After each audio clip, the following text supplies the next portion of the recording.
কেমন আছেন? কি খবর? Hello? Come on, you're journalists. You got to be louder than that. Come on, guys. You guys are like the most talkative people I know.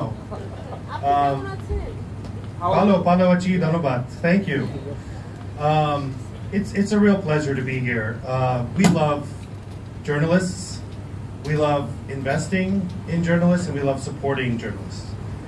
Your work is so important for the society, and your work, unfortunately, is not getting easier.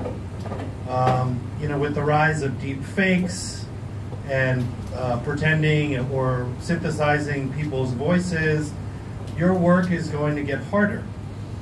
It's also become harder to parse out or distinguish sometimes between fact and opinion.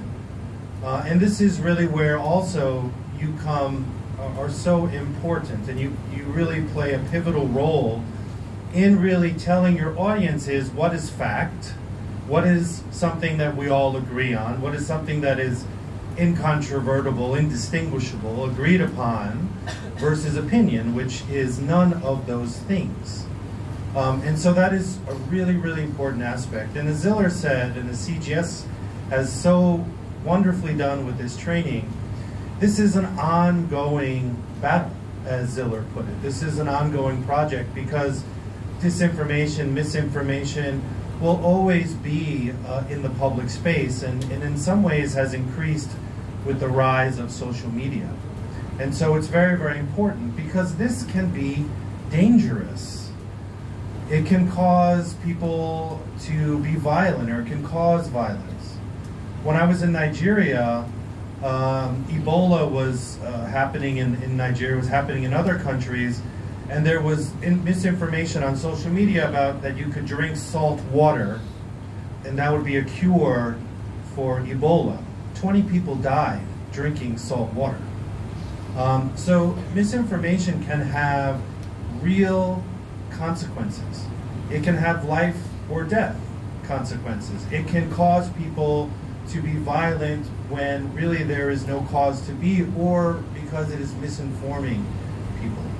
And so that is why it is so important. It is like healthcare. You need to constantly check your health. You need to constantly check fact-checking. You need to constantly check the sources. You need to have multi-sources in writing and reporting as well, as we all know. That all helps with fact-checking.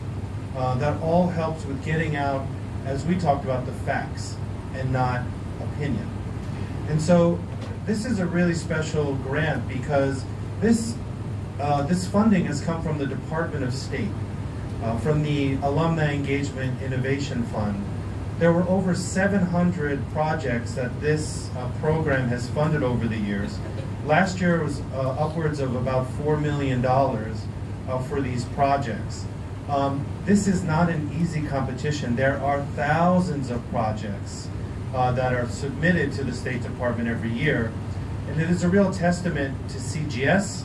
It is a real testament to the project itself. It is a real testament to the results of this project, that we are really so proud of the results. CGS traveled this country. They went everywhere. They talked to so many journalists. In fact, I don't think I've seen as many journalists in a room in a long time. And this really tells me that this topic is important. This is very timely, and really something that is on the minds of many people. Because as we talked about, it is really not going to stop. It is going to get worse, not better. And so having people prepared. Looking at models of other countries. Norway, for example, treats misinformation and media literacy almost like math. If you remember from your elementary school days, you go to math class, so you have kind of easy math, and then when you get into high school, it's maybe a little bit harder math. Norway takes the same approach to misinformation. You have a class, an easy class on misinformation when you're in elementary school.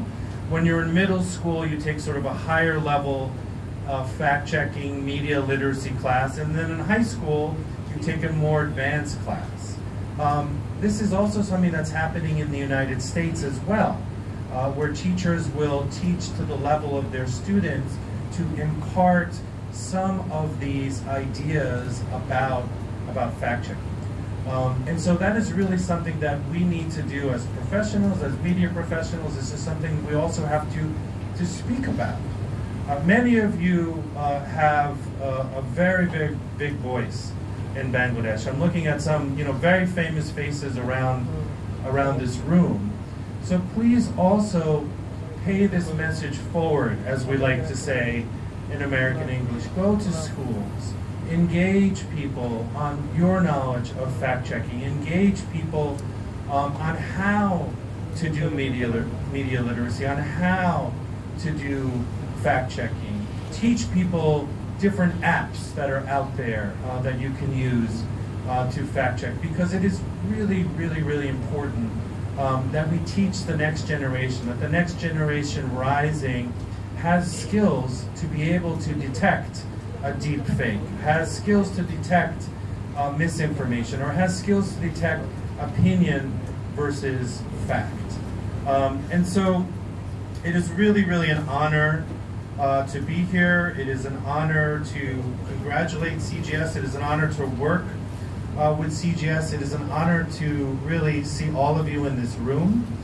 And as we said, this is just one part of what the United States Embassy does, what the Department of State does to support journalists, to support media literacy, and also to support media freedom, to make sure that all of you have a voice, that your voice is not censored, that your voice is reporting facts, whether the government likes it or not, whether people like it or not, whether we like it or not.